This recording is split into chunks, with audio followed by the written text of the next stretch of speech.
All right. This is a second video on the same day. Linux Audio Soliloquy, welcome back. So what I want to show you in this video is basically the reason why I think I will stay on GNOME and use the PaperWM shell extension to have scrolling tiling window management rather than switching to niri in the foreseeable future. Because the other day I tried niri, and while it's super performant and has amazing animations and configurability is probably far beyond what I can do here on GNOME, and also more flexible and at the same time more integrated, because here it's just basically something I patch on top of the system. But there are still a bunch of things that you don't get out of the box with niri, and there's also one actually big problem that I had on niri that I will tell you about in this video.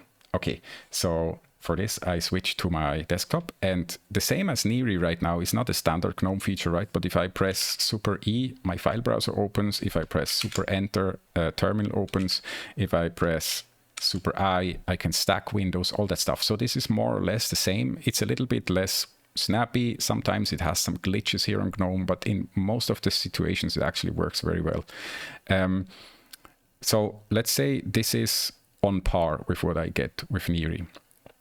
But now, for instance, when I open another app, let's say I open Quadlibet, which is not a Libet Vita app. So the GNOME apps are Libet Vita apps, right? They all look the same. So I have now this app here, and all of a sudden it gets super bright outside and I want to switch. So what I do on GNOME is I press Super S, scroll down here in this menu and disable the dark style, and everything changes to the light style. And what you also saw maybe is that not only did everything change to the light style, but also my background changed. So if I go back to dark style, the background will change and all the windows will change. This is, for instance, something that I was not able, like with my, I don't know, maybe my hour research on niri to get done without writing some scripts that change the desktop background and stuff like that. Because right now this is all integrated, that I could also make new background. There is a little tool to make these dynamic backgrounds that change with the light and dark setting. Yeah, this is one reason, because for me this is really important. Even though I really love the dark style, I would like to use it all day long, all night long. But here where I live, there's often extremely bright sunlight, which makes it impossible for me to see stuff on the dark style. So this is one thing that would be annoying for me if I would switch away.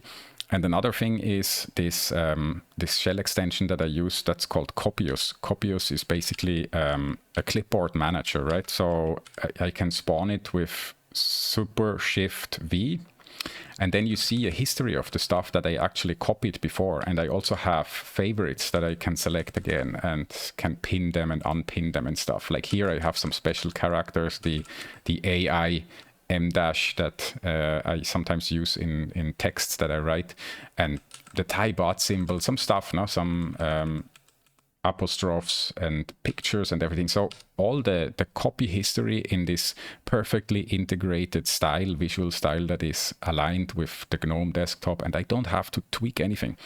On niri, I saw, you know, the launcher looks different.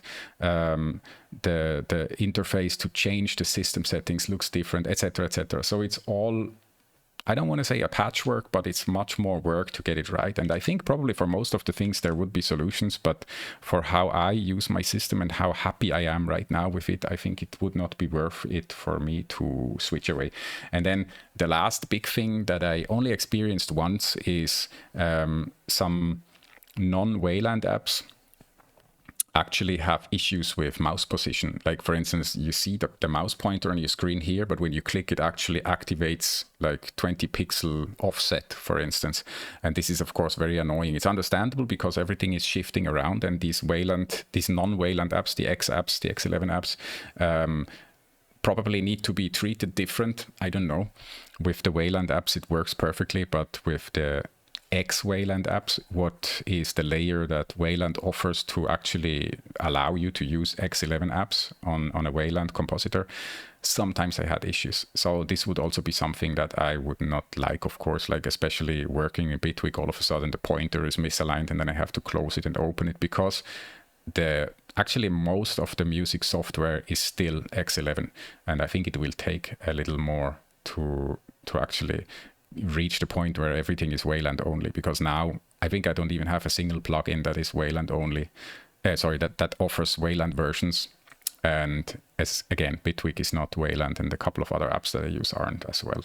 Yeah, that's actually it. I wanted to just show you this quickly. I think, yeah, I will try Niri again because I really liked it. And of course, I would also like something that is really well integrated and meant to be used in that way, not in a way I misuse GNOME with that shell extension. And when there's an update for GNOME coming, I risk that the shell extension might break or whatever.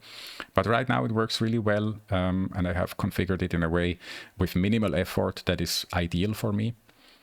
And some luxury features are integrated from the GNOME desktop. So I'm actually very happy. That's actually all I wanted to say. Okie dokie, guys. See you soon. Bye-bye.